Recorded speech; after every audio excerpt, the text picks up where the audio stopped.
అందరికీ నమస్తే, welcome to our channel. YCP పరిస్థితి చూస్తుంటే రోజు రోజుకి ప్రజల్లో గ్రాఫ్ తగ్గుతూ వస్తుంది. సో దీనిపైన వాళ్ళ వ్యూహం ఎలా ఉంది ఏంటి అనేది మనతో పాటు చర్చించడానికి ఉన్నారు పొలిటికల్ అనలిస్ట్ షణ్ముఖ్ గారు. సార్ నమస్తే అండి. నమస్కారం అండి.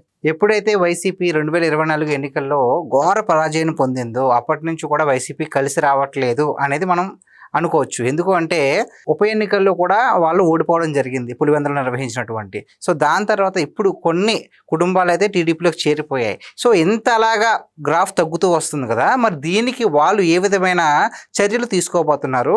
సో ఏ విధంగా ఎలక్ట్ అవుతారు అనుకుంటున్నారు? అసలు మీరు ఏమడుగుతున్నారంటే 2029కి వైఎస్ఆర్సీపీ పార్టీ రచించేటువంటి వ్యూహం ఏంటి అని అడుగుతున్నారు. ఎగ్జాక్ట్లీ. మీరు ఈరోజు చూడండి, దివంగత నేత రాజశేఖర రెడ్డి గారి అంటే ఆయన ముఖ్యమంత్రిగా ఉన్నప్పుడు, ఆయన పిసిసి చీఫ్గా ఉన్నప్పుడు కానీ వారి యొక్క రాజకీయ వ్యూహం ఒకటే: కులం చూడం, కులం మాత్రమే చూస్తాం; మతం చూడం, మతం మాత్రమే చూస్తాం; ప్రాంతం చూడం, ప్రాంతాల మధ్య.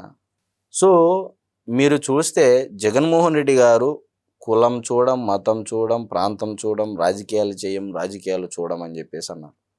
మీరు చూడండి, ఈరోజు గత 5 ఏళ్లలో ఆ పార్టీకి వెన్నెముగా నిలిచినటువంటి కమ్మ సామాజిక వర్గాన్ని ఏ విధంగా టార్గెట్ చేశారు, అదేవిధంగా కాపులను ఏ విధంగా టార్గెట్ చేశారనేది మనం ప్రధానంగా చర్చించాలి. ఈరోజు వైఎస్ఆర్సీపీ పార్టీ వ్యూహం ఏంటి అని మీరు అడిగారు కాబట్టి అందులో భాగంగా ఈరోజు కమ్మలు కాపుల మధ్య చిచ్చు పెట్టే ప్రయత్నం చేయడమే ప్రస్తుత ప్రధాన ఎజెండాగా వైఎస్ఆర్సీపీ పార్టీ పెట్టుకుందనేది అయితే మనం ఖచ్చితంగా చెప్పచ్చు.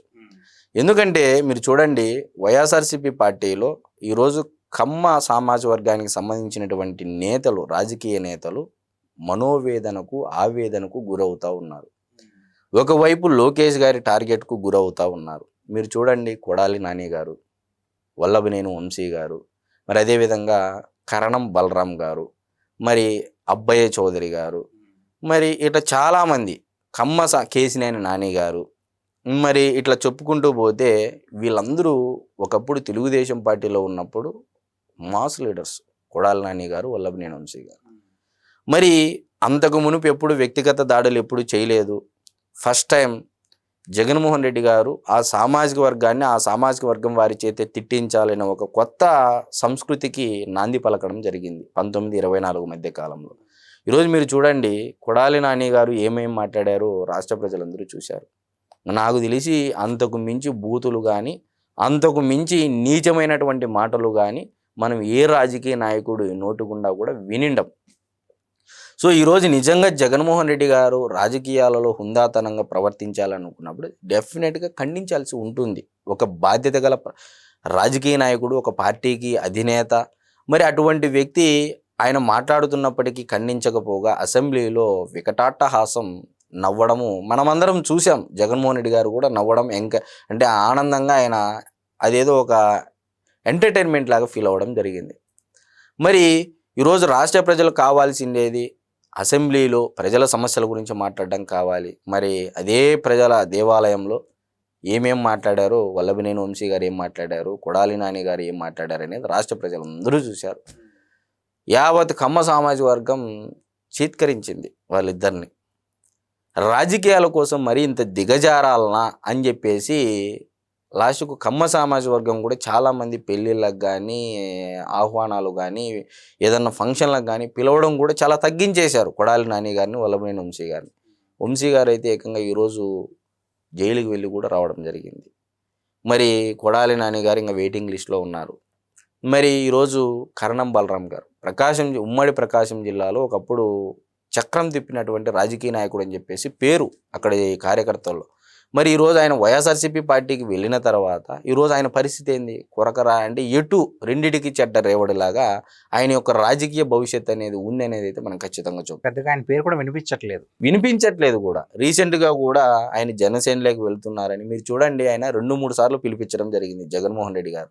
పిలిపించి అద్దంకి అని కొన్నిసార్లు అని, లేకపోతే పక్క చీరాల నియోజకవర్గం ఆయన ఇంతకుముందు ప్రాతినిధ్యం వహించారు, పిలిపించి అడిగితే నాకు ఆరోగ్య సమస్యల కారణంగా హోల్డ్ చేసి పెట్టిండండి, నేను విదేశాలకు వెళ్తున్నానని చెప్పేసి జగన్మోహన్ రెడ్డి గారితో ఇప్పుడు 2-3 సార్లు చెప్పడం జరిగింది. అంటే దాన్ని బట్టి మనం ఏమర్థం చేసుకోవచ్చు, కరణం బలరాం గారు కూడా ఆ పార్టీలో మన కమ్మ సామాజిక వర్గానికి గుర్తింపు లేదు, మనల్ని వాడుకొని మన సామాజిక వర్గం వాళ్ళనే దెబ్బతీస్తున్నారు అనేది ఒక బలమైన అభిప్రాయంగా ఉండొచ్చు.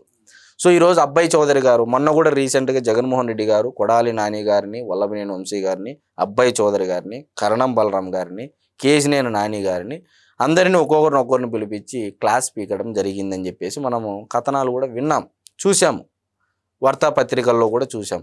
ఏమని, మీ నియోజకవర్గాల్లో మీరు యాక్టివ్గా లేరు అని చెప్పేసి అనడం జరిగింది. మరి గత 5 ఏళ్లలో నాకు తెలిసి ఈ కమ్మ సామాజిక వర్గం వాళ్ళు యాక్టివ్గా ఉన్నంత ఆ పార్టీలో ఎవరన్నా ఉన్నారా?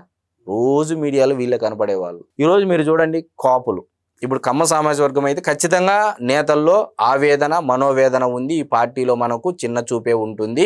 There is no doubt at all, Kamma సామాజిక వర్గానికి వైఎస్ఆర్సీపీ పార్టీలో గుర్తింపు లేదు, విలువ లేదు అనేది ఈరోజు ఆ సామాజిక వర్గం మైండ్లో ఫిక్స్ అయి ఉన్నారు అనేది అయితే మనం ఖచ్చితంగా చెప్పచ్చు. ఇకపోతే అతి ముఖ్యమైనటువంటి సామాజిక వర్గం ఓటర్ల అంటే ఈ ఓటింగ్ శాతంలో ఎక్కువ జనాభా ఉన్నటువంటి సామాజిక వర్గం కాపు సామాజిక వర్గం. మరి ఈ కాపు సామాజిక వర్గంలో ఓన్లీ కాపులే ఉన్నారా? మున్నూరు కాపు, ఒంటరి, తెల్లగ, బలిజ, ఇట్లా చాలా రకాలు ఉంటాయి ఈ కాపు సామాజిక వర్గంలో. సో వీళ్ళందరినీ కలుపుకుంటే ఇప్పటికీ లెక్కలు స్పష్టంగా లేవు. అయినప్పటికీ కాపు సామాజిక వర్గం ఓటింగ్ శాతం ఎక్కువ కాబట్టి దాదాపు కొన్ని పదుల సంఖ్యలో నియోజకవర్గాలు వీళ్ళ ప్రభావితం ఉంటుంది కాబట్టి ఈరోజు కాపు సామాజిక వర్గం వాళ్ళని కూడా గతంలో పవన్ కళ్యాణ్ గారిని, పేర్ని నాని గారి చేత అలా తిట్టించడం జరిగింది. ఎక్కడైనా ఒక రెడ్డిని ఇంకో రెడ్డి చేత తిట్టించడం మీరు చూసారా? గత 5 ఏళ్లలో చూసారా? లేదు. కమ్మలని కమ్మ చేత, కాపులని కాపు చేత జగన్మోహన్ రెడ్డి గారు ఎంకరేజ్ చేశారనేది ఈరోజు ప్రజలు ఎక్కువగా గుర్తించడం జరిగింది. ప్రభావితం ఉండాలన్నా సార్ అలా చేయించి? అంటే రాజకీయంలో ఒక కొత్త విష సంస్కృతి అంటారు దీన్ని. ఈ తిట్టించడం అనేది, ఈ తిట్టు అనే పదం అనేది ఒక విష సంస్కృతి.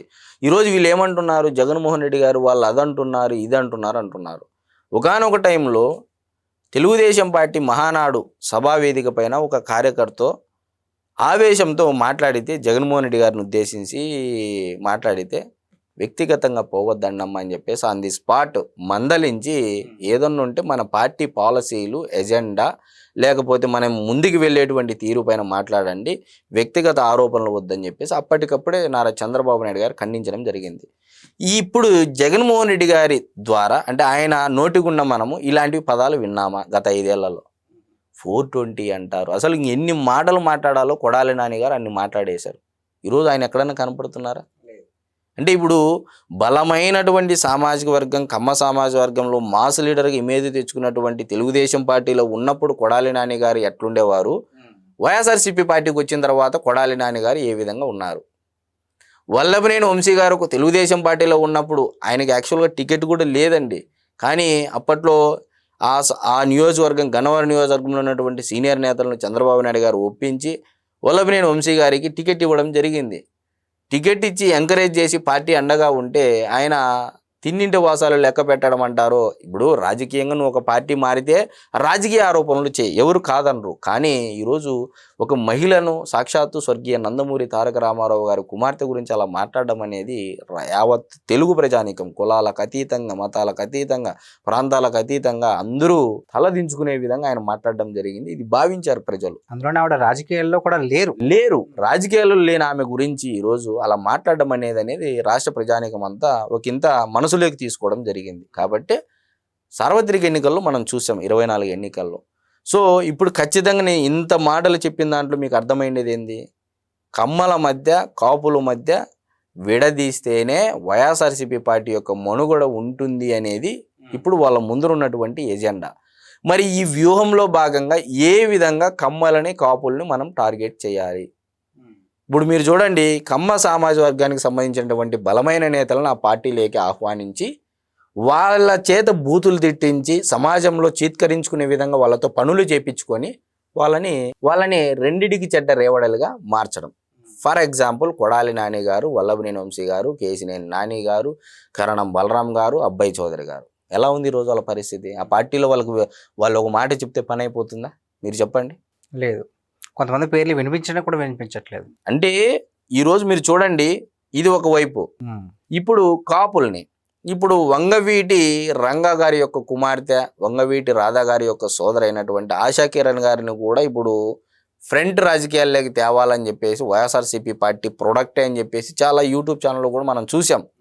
అంటే మీరు చూడండి, ఈరోజు కాపు పవన్ కళ్యాణ్ గారిని తిట్టద్దండి అని వైఎస్ఆర్సీపీ పార్టీలో ఉన్నటువంటి కార్యకర్తలకు అల్టిమేటం జారీ చేశారు గ్రౌండ్ లెవెల్ వరకు. ఎందుకంటే మన టార్గెట్ అధికారంలోకి రావాలి అంటే కాపుల్ని తిట్టుకోకుండా కమ్మల మధ్య కాపుల మధ్య చిచ్చు పెట్టే విధంగా ఏ విధంగా వ్యూహరచన చేయాలి.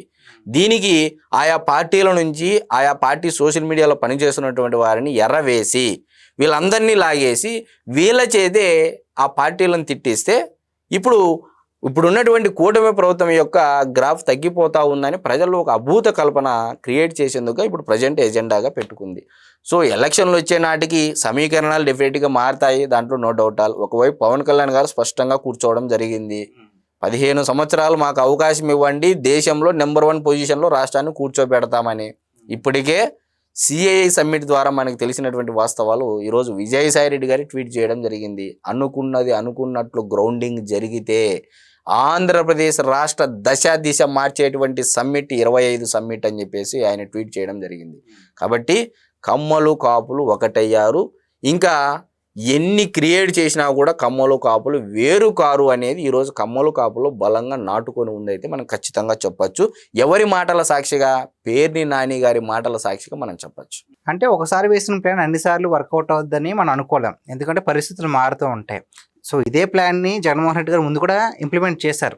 అయితే ప్రతిసారి ఇదే కమ్మల్ని కాపుల్ని విడదీస్తే మనం గెలవచ్చు అనుకున్నది ఇలా కాకుండా ప్రజల్లోకి వెళ్ళి మంచి పనులు చేస్తే గెలుద్దాము అని అనుకుంటే అవదంటారా? లేదంటే నిజంగా మంచి పని చేస్తే ప్రజలు యాక్సెప్ట్ చేయరంటారా? ఇప్పుడు మీరు ఏమంటున్నారు?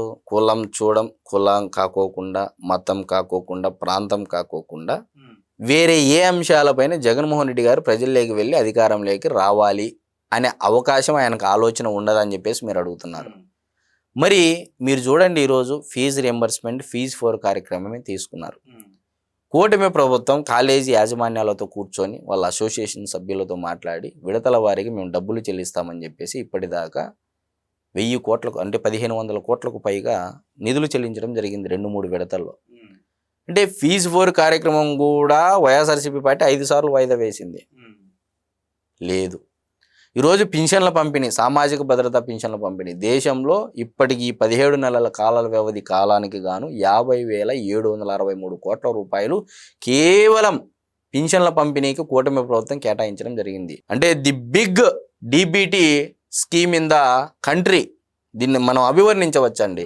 ఈరోజు మీరు చూడండి, 17 నెలల కాల వ్యవధిలో 50,763 కోట్ల రూపాయలు కేటాయించిన సంక్షేమం కోసం కేటాయించినటువంటి ప్రభుత్వం దేశంలో డైరెక్ట్ బెనిఫిషరీ ట్రాన్స్ఫర్ నేరుగా వాళ్ళ ఖాతాల్లోకి వాళ్ళ చేతికి అందిస్తూ ఉన్నారు.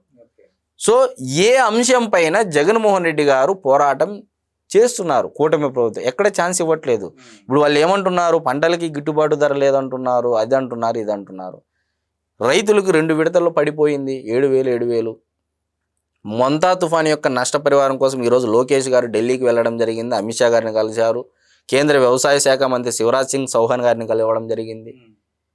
వస్తాయి పరిహారాలు, వస్తాయి విత్తనాలకు సంబంధించి. ఈరోజు మత్స్యకారులకు సంబంధించి కూడా మన సీ ఫుడ్ ఆస్ట్రేలియాకి ఎగుమతి చేయడం కోసము ఒకానొక సమస్య ఉంటే అక్కడ ఉన్నటువంటి ఆస్ట్రేలియా ప్రభుత్వంతో మాట్లాడి అది కూడా లైన్ క్లియర్ చేయడం జరిగింది.